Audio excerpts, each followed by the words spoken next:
Breaking news. ఈ రోజు నుంచి ఆంధ్రప్రదేశ్ అసెంబ్లీ బడ్జెట్ సమావేశాలు జరగబోతున్నాయి. అయితే ఇవాళ అసెంబ్లీకి మాజీ ముఖ్యమంత్రి వైసీపీ అధినేత జగన్ కూడా వస్తున్నట్టుగా తెలుస్తోంది. అసెంబ్లీకి జగన్ రావాలి అని అనుకోవడం వెనుక జగన్ బిగ్ స్కెచ్ వేసినట్టుగా తెలుస్తోంది.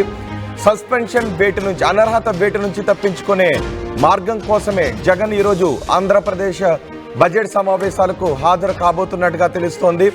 సరైన కారణం లేకుండా వరుసగా 60 రోజులు ఏ ఎమ్మెల్యే అయినా సమావేశాలకు గైర్హాజరైతే ఆ ఎమ్మెల్యేపై అనర్హత వేటు వేసే అవకాశం ఉంటుంది అని తెలుస్తుంది. దీనికి రాజ్యాంగంలోని 194 ఈ అధికరణం అవకాశాన్ని కల్పిస్తోంది అని చెబుతూ ఉన్నారు.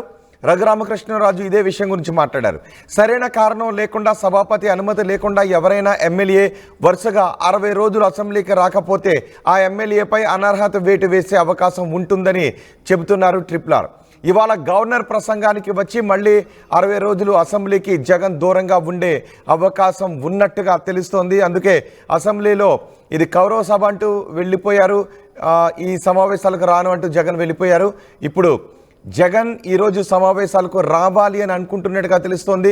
అది కూడా 60 రోజుల పాటు వరుసగా గైర్హాజరైతే నిబంధనల ప్రకారం విధించే అనర్హత వేటు నుంచి తప్పించుకోవడానికి జగన్ ఈరోజు అసెంబ్లీ సమావేశాలకు రాబోతున్నట్టుగా తెలుస్తోంది. మా ప్రతినిధి కృష్ణమోహన్ ఉన్నారు పూర్తి సమాచారం అందించడానికి. కృష్ణమోహన్, మా ప్రతినిధి కృష్ణమోహన్తో మాట్లాడే ముందుగా ఈరోజు అసెంబ్లీ బడ్జెట్ సమావేశాల గురించి కూడా చూద్దాం. ఈ రోజు నుంచి అసెంబ్లీ బడ్జెట్ సమావేశాలు జరుగుతూ ఉన్నాయి. అయితే సభలో వైసీపీ నేతలు ఎవరైనా రెచ్చగొడితే రెచ్చిపోవద్దు అని అధికార పార్టీ, కూటమికి చెందిన పార్టీ నేతలు తమ సభ్యులకు చెప్తున్నారు. పవన్ కళ్యాణ్ కూడా అదే చెప్పారు. అయితే వైసీపీ నేతలు కూడా అధికార పక్షాన్ని ఇరుకున పెట్టాలి అని ప్లాన్ని సిద్ధం చేసుకున్నట్టుగా తెలుస్తోంది. అసెంబ్లీ ఆవరణలోకి గవర్నర్ ప్రసంగంతో ఈరోజు ఆంధ్రప్రదేశ్ బడ్జెట్ సమావేశాలు ప్రారంభమైతే 9:50 గవర్నర్ చేరుకుంటారు. గౌరవ వందనం స్వీకరించి సభలోకి వస్తారు. ఆ తర్వాత ఉభయ సభలను ఉద్దేశించి గవర్నర్ ప్రసంగం ఉంటుంది. అయితే ఈసారి బడ్జెట్ సమావేశాలు ఏ విధంగా ఉంటాయి? వైసీపీ అధినేత జగన్ కూడా సమావేశాలకు రాబోతున్న నేపథ్యంలో ఏపీ బడ్జెట్ సమావేశాలు ఏ విధంగా ఉంటాయి? వాడివేడిగా జరుగుతాయా, లేదా జగన్ వచ్చిన తర్వాత ఆయన సంతకం చేసి వెళ్ళిపోతారా? మళ్ళీ కేవలం కూటమి పక్ష, అధికార పక్ష సభ్యులు మాత్రమే ఉండి ఈ అసెంబ్లీ సమావేశాలు జరుగుతాయి అనే విషయంపై ఆసక్తి కనిపిస్తూ ఉంది. ఏదేమైనా జగన్ మాత్రం అసెంబ్లీ సమావేశాలకు ఆయన రావాలని అనుకుంటూ ఉన్నారు. సో ఈరోజు ఏపీ బడ్జెట్ సమావేశాలు ప్రారంభం కాబోతున్నాయి. జగన్ మాత్రం ఆయన మాట్లాడటానికి సభాపతి మైక్ ఇవ్వటం లేదు అని, సభకు రాను అని, ప్రజాక్షేత్రంలోనే మాట్లాడతాను అని జగన్ వెళ్ళిపోయారు. కానీ ఈ సమావేశాలకు మాత్రం జగన్ రావాలని అనుకుంటున్నారు. ఎవరైనా ఒక సభ్యుడు మొదటి గైర్హాజరు నుంచి ఆ తర్వాత వరుసగా సమావేశాలకు గైర్హాజరు అవుతూ ఉంటే, అలా 60 రోజుల పాటు సభకు రాకపోతే, అంటే సభ జరిగిన కాలంలో వరుసగా 60 రోజులు సభకు రాకపోతే అలాంటి సభ్యునిపై అనర్హత వేటు వేసే అవకాశం ఉంటుంది అని రఘురామకృష్ణరావు చెప్తున్నారు. కానీ ఒకవేళ సభ్యుడు సభకు వచ్చి రిజిస్టర్లో సంతకం చేసి సమావేశాలకు ఉండకుండా వెళ్ళిపోతే అనర్హత వేటు నుంచి తప్పించుకునే అవకాశం ఉంటుంది. అలాంటి సభ్యునిపై అనర్హత వేటు ఉండదు అని చెప్తున్నారు. సో ఈరోజు జగన్ అసెంబ్లీ సమావేశాలకు రాబోతున్నారు. కానీ అసెంబ్లీ సమావేశాలకు ఆయన వస్తారా? బడ్జెట్ సమావేశాలు జరిగిన రోజులు వస్తారా? అసెంబ్లీలో జగన్ మాట్లాడతారా లేదా అనే విషయంపై ఆసక్తి కనిపిస్తూ ఉంది. సో జగన్ వచ్చిన తర్వాత చూడాలి, ఆయన కేవలం రిజిస్టర్లో సంతకం చేసి వెళ్ళిపోతారా, లేక అసెంబ్లీ సమావేశాలకు వస్తారా అనే ఆసక్తి అందరికీ కనిపిస్తోంది.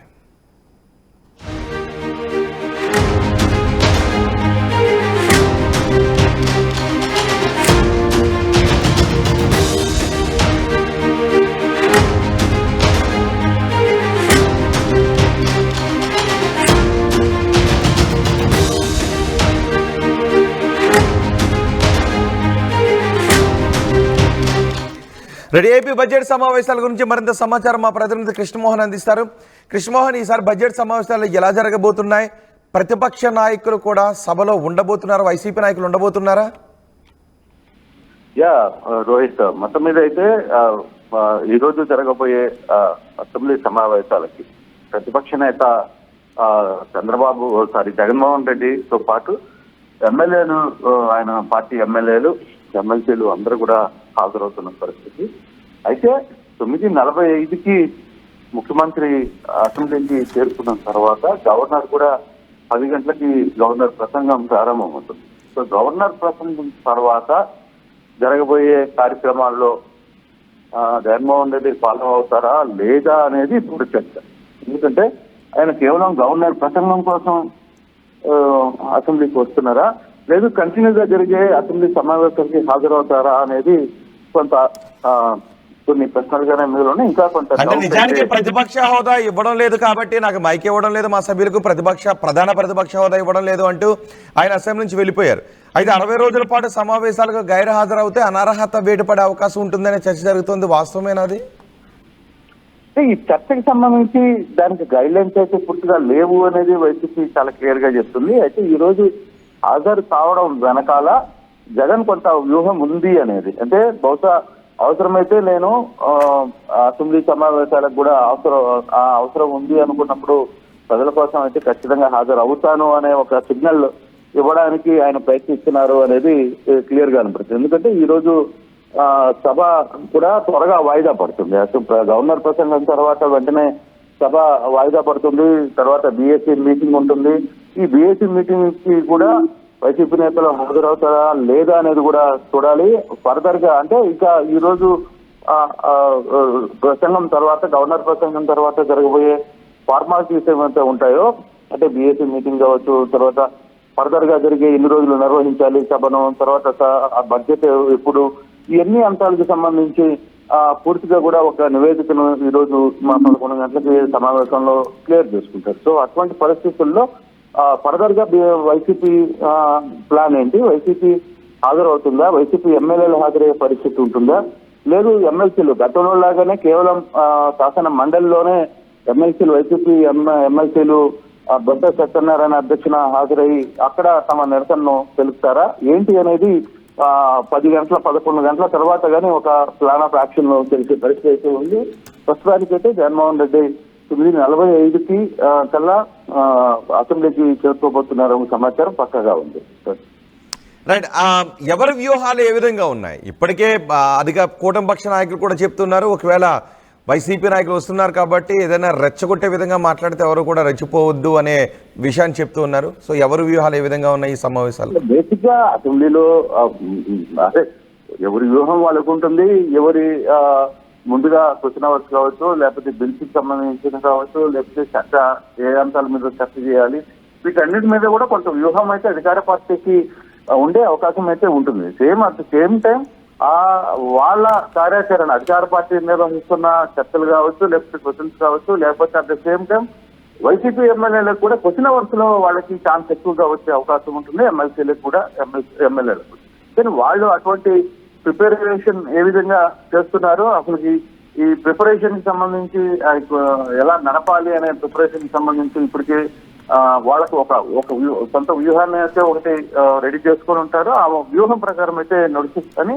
కానీ పర్టికులర్ గా ఈ కొన్ని అంశాలు మీద ప్రభుత్వం నిలదీస్తారా, లేదు ప్రభుత్వంలో ఇప్పుడు 8 నెలలు ప్రభుత్వం గడిచిపోయింది, 8 నెలల్లో ప్రజలకు ఇచ్చిన హామీలు ఏమీ ఇవ్వలేకపోయారు అనేది ఒక పెద్ద చర్చ. ఇప్పుడు మిర్చి ధర సరైన రేటుకి రాలేదు. నిన్న రైతులతో ముఖ్యమంత్రి స్వయంగా కూర్చోవలసిన పరిస్థితి వచ్చింది. అధికారులు నేరుగా అందరూ కూర్చోవలసిన పరిస్థితి. వాళ్ళకి కొంత కేంద్రంతో మాట్లాడమని చెప్పి ప్రయత్నం చేస్తున్నారు. సో ఇటువంటి అంశాలని ప్రభుత్వం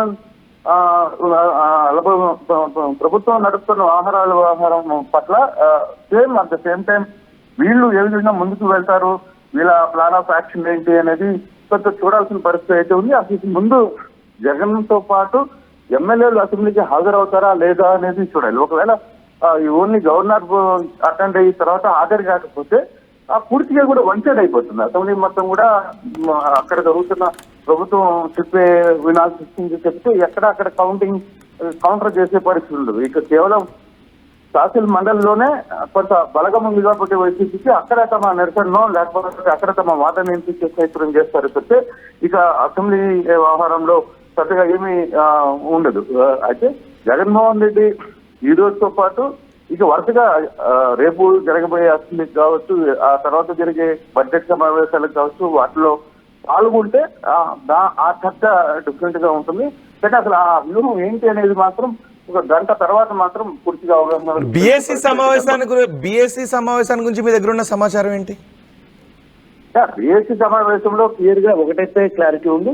దాదాపుగా 18 రోజుల పాటు సభ నిర్వహించాలని ఒక చర్చకైతే రాబోతున్నట్టుగా తెలుస్తుంది. అంటే మినిమం 18 వర్కింగ్ డేస్, అంటే ఆల్మోస్ట్ ఆల్ మార్చి నెల అంతా కూడా సమావేశాలు నిర్వహిస్తే ఎలా ఉంటుంది అనే దాని మీద. అంటే ఇక జగన్మోహన్ రెడ్డి కానీ అసెంబ్లీకి హాజరు అయ్యే దాన్ని బట్టి, జగన్మోహన్ రెడ్డి ఈ రోజు హాజరయ్యి తర్వాత రేపటి నుంచి బడ్జెట్ సమావేశాలకి హాజరవుతే అది కొంత డిఫరెంట్ గా అప్పటికప్పుడు వ్యూహం మారే పరిస్థితి ఉంటుంది. కాకపోతే ఈయన కేవలం ఒక రోజే వచ్చి ఈ రోజు వచ్చి వెళ్ళిపోతే మాత్రం సమావేశాలు కొంత చెప్పగానే జరిగే పరిస్థితి అయితే ఉంటుంది. అయితే ఈ టైంలో ప్రభుత్వం ఆలోచిస్తుంది ఏంటంటే బీఎస్సీలో మనం అనుకున్న ఏవైతే ఇప్పుడు గత ప్రభుత్వంలో జరిగిన తప్పుల్ని ఎండగట్టాలి, తద్వారా అది ప్రజలకి చూపించాలి. సేమ్ టైం ప్రభుత్వానికి సంబంధించిన వ్యవహారంలో ఇప్పుడు తాము ఎందుకు పథకాలను కావచ్చు లేకపోతే ఇతర అంశాల్లో కొంత వెనకబడ్డామనే అంశాన్ని ప్రజలకి తెలియజేసి వాళ్ళని ఒప్పించే ప్రయత్నం చేయాలనేది ప్రభుత్వం వ్యూహం. అయితే బీఎస్సీలో ఎంత సమయాన్ని అక్కడక్కడ కేటాయిస్తారు, లేదు అసలుకి జగన్మోహన్ రెడ్డి ఉంటాడా లేదా అనేదాన్ని. జగన్మోహన్ రెడ్డి వరుసగా కంప్లీట్ గా కానీ సమావేశాలకు హాజరవుతే మాత్రం అప్పుడు పూర్తిగా పరిస్థితి మారిపోతుంది, వాళ్ళ వ్యూహం కూడా మారుతుంది. కానీ ఇక్కడ జగన్ వచ్చేదాన్ని బట్టి బీఎస్సీ సమావేశాల పరిస్థితులు దాని వాళ్ళ అక్కడ అప్పటికప్పుడు వ్యూహాలు చేంజ్ అయ్యే పరిస్థితులు స్పష్టంగా కనపడుతున్నాయి. రోహిత్. రైట్ కృష్ణమోహన్, ఇవాళ నుంచి ఏపీ అసెంబ్లీ బడ్జెట్ సమావేశాలు ప్రారంభం కాబోతున్నాయి. 9:55 బడ్జెట్ సమావేశాలు ప్రారంభం కాబోతాయి. గవర్నర్ ప్రసంగంతో సమావేశాలు ప్రారంభమవుతాయి. గవర్నర్ ఉభయ సభలను ఉద్దేశించి తొలుత ప్రసంగిస్తారు. అయితే ఈ సమావేశాలకు జగన్ రాబోతున్నారు. ప్రధాన ప్రతిపక్ష హోదా ఇవ్వడం లేదు, మైక్ ఇవ్వడం లేదు అంటూ జగన్ అసెంబ్లీ సమావేశాలకు రాను అని చెప్పి వెళ్ళిపోయారు. కానీ ఈరోజు అసెంబ్లీ సమావేశాలకు జగన్ రావాలి అని అనుకుంటున్నారు. దీనిలో కూడా ఒక వ్యూహం ఉంది అని తెలుస్తోంది. రఘురామ కృష్ణరాజు అంటున్నారు, ఎవరైనా ఒక సభ్యుడు 60 రోజుల పాటు సమావేశాలకు రాకపోతే అసెంబ్లీకి వస్తున్నారా, లేదంటే 60 రోజులు వరుస గైర్హాజరు అయితే అనర్హత వేటు ఉంటుంది కాబట్టి టెక్నికల్గా అలాంటివి చోటు చేసుకోకుండా ఉండటానికి ఈరోజు జగన్ అసెంబ్లీకి వచ్చి వెళ్ళిపోతారా, ఏం జరుగుతుందనే విషయంపై ఆసక్తి కనిపిస్తోంది. టీవీ యాప్ వార్తల్ని క్షణాల్లో చదివే అవకాశం ఉంటుంది. ఒక న్యూస్ పేపర్, ఒక టెలివిజన్ ఛానల్ మీ చేతుల్లో ఎప్పుడూ ఉంటాయి.